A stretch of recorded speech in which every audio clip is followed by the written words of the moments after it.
کسی بھی خطے کی زراعت اس کی معیشت کی مضبوطی کے لیے بنیادی حیثیت رکھتی ہے۔ برصغیر کے بھی اپنی زرعی پیداوار اور خام مال کی بہتات کے سبب پوری دنیا میں چرچے تھے۔ زرعی ترقی کے بغیر صنعتی ترقی کا خواب شرمندہ تعبیر نہیں ہو سکتا۔ برصغیر سامراج کی آمد سے پہلے زرعی پیداوار کے حوالے سے ترقی یافتہ تھا۔ بہت سی زرعی اجناس جیسے چاول، کپاس، کالی مرچ، ادرک، ناریل، مصالحہ جات، ریشم، سندل اور ساگوان کی لکڑی سمیت ململ اور نیل دنیا کے دوسرے ممالک کو برآمد کرتا تھا۔ کپڑے کی کمال صنعت یہاں موجود تھی۔ ریشم کا کپڑا بکثرت تیار ہوتا تھا۔ باغات اور موسمی پھل بھی بکثرت پائے جاتے تھے، جس کی وجہ سے مغربی طاقتیں اسے اپنی صنعتی ترقی کے لیے سونے کی چڑیا سمجھتی تھیں۔ مغلیہ سلطنت کے بانی ظہیر الدین محمد بابر نے بابر نامہ میں لکھا ہے، برصغیر کے خطے کی بڑی خوبی یہ ہے کہ یہ وسیع ملک ہے۔ یہاں سونا چاندی بہت ہے۔ برسات میں موسم بے انتہا خوشگوار ہو جاتا ہے۔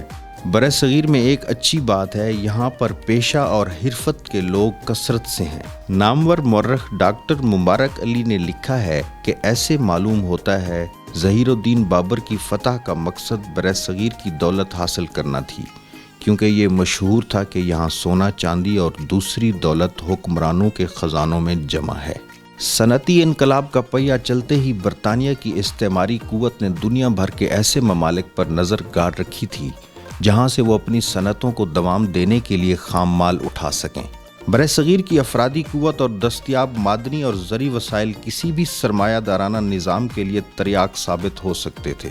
پنجاب کے بہتے دریا، وسیع میدان، زرخیز زمین، معتدل موسم اور معدنی وسائل کی بہتات ہی وہ بنیاد تھی جس کے باعث اس خطے کو سونے کی چڑیا کہا جاتا تھا۔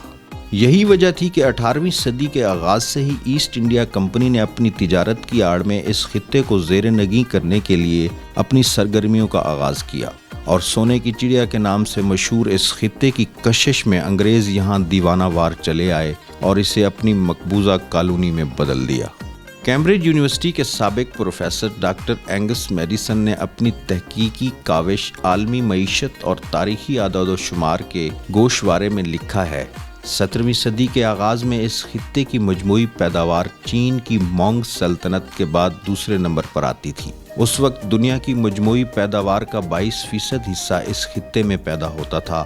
17ویں صدی کے اختتام تک یعنی اورنگزیب عالمگیر کے دور میں یہ پیداوار 24% سے زیادہ ہو چکی تھی، جو چین اور سارے یورپ کی مجموعی پیداوار سے زیادہ تھی۔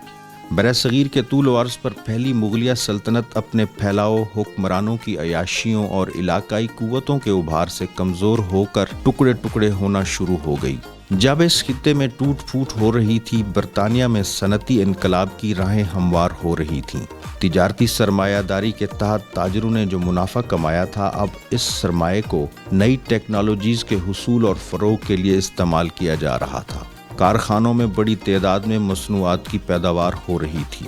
ہارورڈ یونیورسٹی میں معاشیات کے پروفیسر ڈاکٹر جیفری گیل ولیمسن نے لکھا ہے، مغل دور میں ساری دنیا کی 25% مینوفیکچرنگ صرف برصغیر کے خطے میں ہو رہی تھی۔ جنوبی کیرولینا کی ڈیوک یونیورسٹی میں تاریخ کے استاد اور امور مغلیہ کے معروف عالم جان ایف ریچرڈز کا کہنا ہے، برصغیر کو سونے کی چڑیا بنانے کے لیے مغلوں نے 3 بنیادی کام کیے۔ اول، سلطنت میں شاہراہوں کا جال بچھایا گیا۔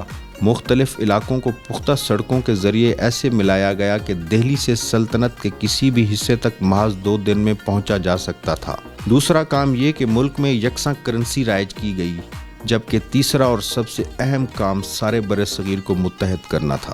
ساؤتھ ڈیکوٹا یونیورسٹی میں علم تاریخ کے استاد ڈاکٹر کارل جے شیمت نے لکھا ہے، 17ویں صدی میں مغلوں کے دور میں برصغیر کی معیشت دنیا کی بڑی معیشت تھی، جس کی وجہ سے برصغیر کا خطہ دنیا کا خوشحال ترین خطہ تھا۔ ابتدا میں انگریز برصغیر میں تاجر کے روپ میں داخل ہوئے، اور ایک وقت آیا جب برطانیہ کا بادشاہ قیصر ہند کہلاتا تھا۔ یہاں ململ، روئی اور ریشم کے کپڑے برطانیہ کی نسبت عمدہ بنتے تھے۔ انگریز سوداگر یہ چیزیں برطانیہ لے جاتے تھے اور وہاں سے اونی کپڑا، لوہے، تانبے، پارے اور فولاد کا بہت سا اسباب لاتے تھے۔ یہ تمام شواہد یہ ثابت کرتے ہیں کہ برصغیر اپنے وسائل اور خام مال کے سبب سونے کی چڑیا تھا۔